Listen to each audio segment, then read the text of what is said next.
এই এপিসোডে আমি আনঅর্ডার্ড লিস্ট নিয়ে আলোচনা করব। আমি পূর্বেই বলেছি আনঅর্ডার্ড লিস্টটা হচ্ছে কোনো সিরিয়ালি আইটেমগুলো লিখে থাকে। এখানে এই সিনটেক্সটা দেখতে পাচ্ছি। প্রথমেই less than UL greater than UL হচ্ছে আনঅর্ডার্ড লিস্ট, এটা লিখতে হবে।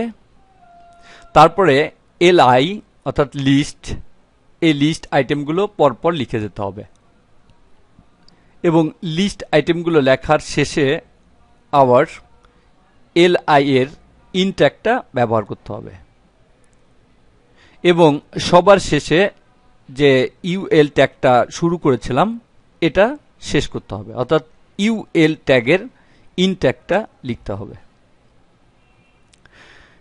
এখানে একটা এক্সাম্পল দেওয়া হয়েছে, ইউএল লিস্ট অর্থাৎ এলআই অ্যাপল, এলআই ব্যানানা এবং নিচে ইউএল ট্যাগটাকে শেষ করা হয়েছে। এখানে এর আউটপুট দেখতে পাচ্ছি 1 2 অ্যাপেল ব্যানানা।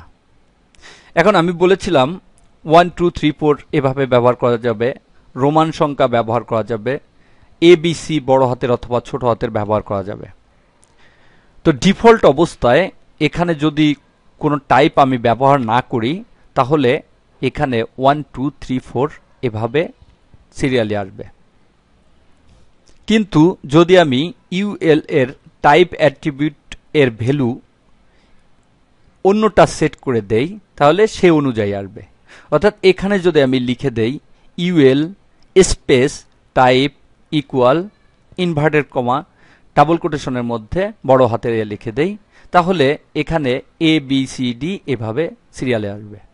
অর্থাৎ ইউএল ট্যাগের সঙ্গে এর টাইপ অ্যাট্রিবিউট ব্যবহার করে এর ভ্যালুটাকে চেঞ্জ করে আমি সিরিয়ালটাকে অন্য ফরম্যাটে দেখাইতে পারি, অর্থাৎ এবিসিডি অথবা রোমান সংখ্যা এভাবে এটাকে লিখতে পারি। এখন আমি এই আনঅর্ডার্ড লিস্টের ব্যবহার প্র্যাকটিক্যালি দেখাবো। এখানে আমি দেখাবো কিভাবে আনঅর্ডার্ড লিস্ট তৈরি করতে হয়। আমি লার্নিং এইচটিএমএল ফোল্ডার মধ্যে প্রবেশ করেছি। এর মধ্য থেকে এইচটিএমএল লিস্ট ফোল্ডারের মধ্য থেকে আনঅর্ডার্ড লিস্ট নামে যে ফাইলটি রয়েছে সেই ফাইলটিকে ওপেন করেছি। দেখতে পাচ্ছি এখানে ওপেন করা অবস্থায় রয়েছে। এখন আমি এখানে আনঅর্ডার্ড লিস্ট তৈরি করব। প্রথমে আমি একটা হেডিং দিয়েছি আওয়ার প্রোডাক্টস, এর একটা হেডিং লিখেছি। আমি ইন্টারনেট এক্সপ্লোরে যাই, tools, test with default browser. দেখতে পাচ্ছি এখানে আওয়ার প্রোডাক্টস এটা লেখা রয়েছে।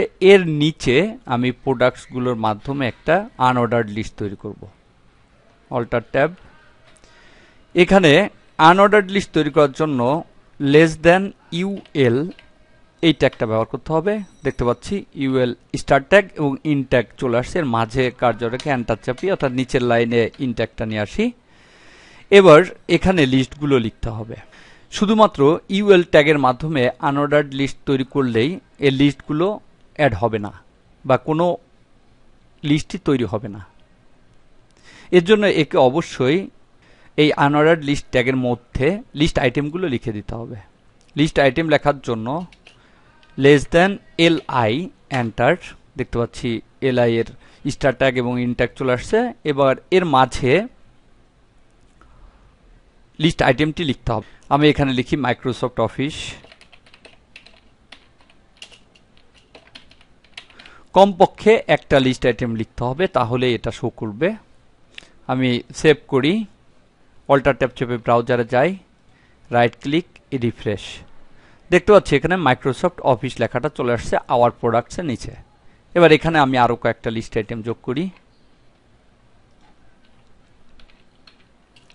Less than list graphics design,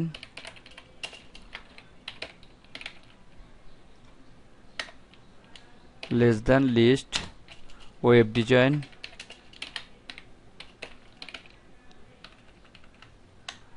less than list networking,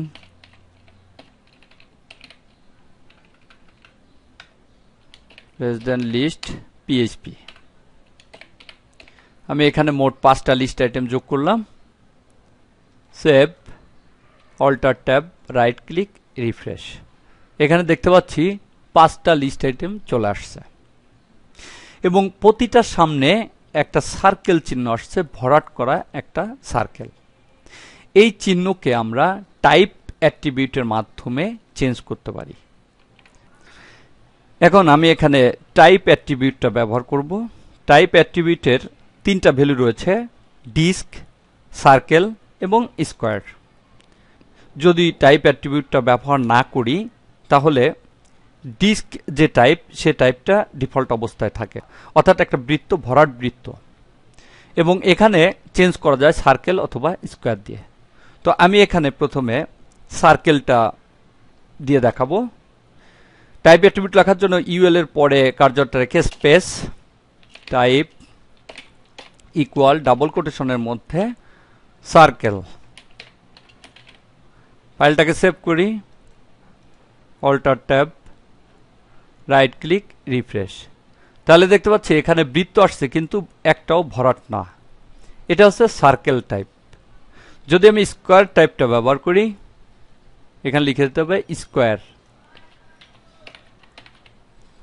ফাইলটাকে save করি, alter tab, right click, refresh. তাহলে দেখতে পাচ্ছি সব স্কোয়ার টাইপের বুলেট আসছে এখানে। আবার যদি এখানে আমি ডিস্ক চয়েস করি, পূর্বের অবস্থায় যেটা ডিফল্ট অবস্থায় থাকে সেটা চলে আসবে। Save, alter tab, right click, refresh. দেখতে পাচ্ছি ডিস্ক টাইপে চলে আসছে। এভাবে আনঅর্ডার্ড লিস্ট তৈরি করতে হয় এবং আনঅর্ডার্ড লিস্টের টাইপ অ্যাট্রিবিউটটা ব্যবহার করে বিভিন্ন ধরনের বুলেট সেট করা যায়।